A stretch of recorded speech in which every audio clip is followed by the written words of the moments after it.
এই ভদ্রলোক 52 বছর বয়স। ইনি গত 4 বছর থেকে স্লিপ অ্যাপনিয়াতে ভুগছিলেন। ওনার প্রবলেমটা হতো, ঝাঁকুনি হতো একটা ঘুম আসার মুহূর্তে। তো এর থেকে উনি কিছুতেই বেরোতে পারছিলেন না এবং সেই ঝাঁকুনির কারণে ওনার আর ঘুম আসতো না। এর থেকে কিছুতেই বেরোতে পারছিলেন না, কোনো অবস্থাতেই এটা ঠিক হচ্ছিল না। বিভিন্ন রকম ওষুধ উনি চেষ্টা করেছেন, হোমিওপ্যাথি চিকিৎসাও করেছেন, অ্যালোপ্যাথি চিকিৎসা করেছেন, বিভিন্ন নার্ভের ওষুধ খেয়েছেন, কিন্তু সেখান থেকে তেমন উন্নতি বা উনি পাননি।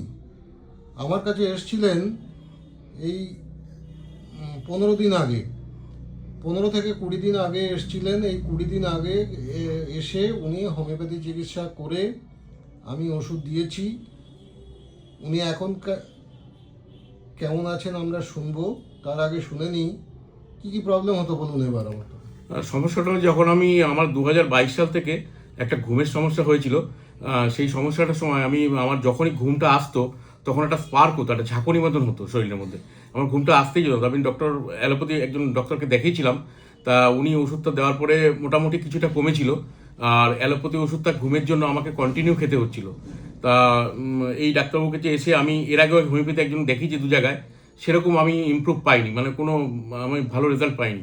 এখন ডাক্তারবাবুকে যে এসে মোটামুটি ঘুমটা একটু হচ্ছে কিছুটা হচ্ছে, অনেকটাই হচ্ছে। আর ঝাঁকুনিটা একটু 2-1 দিন হয়েছিল, এই যেহেতু 15 দিনের ওষুধ খাচ্ছি এর মধ্যে তো অনেকটা বোঝা যায় না, একটু হয়েছিল। তবে এখন অনেকটাই কম এবং এই হোমিওপ্যাথি ওষুধটাকে আমি কন্টিনিউ করতে চাই। আস্তে আস্তে অ্যালোপ্যাথি ওষুধটা পুরোপুরি ছাড়তে চাই।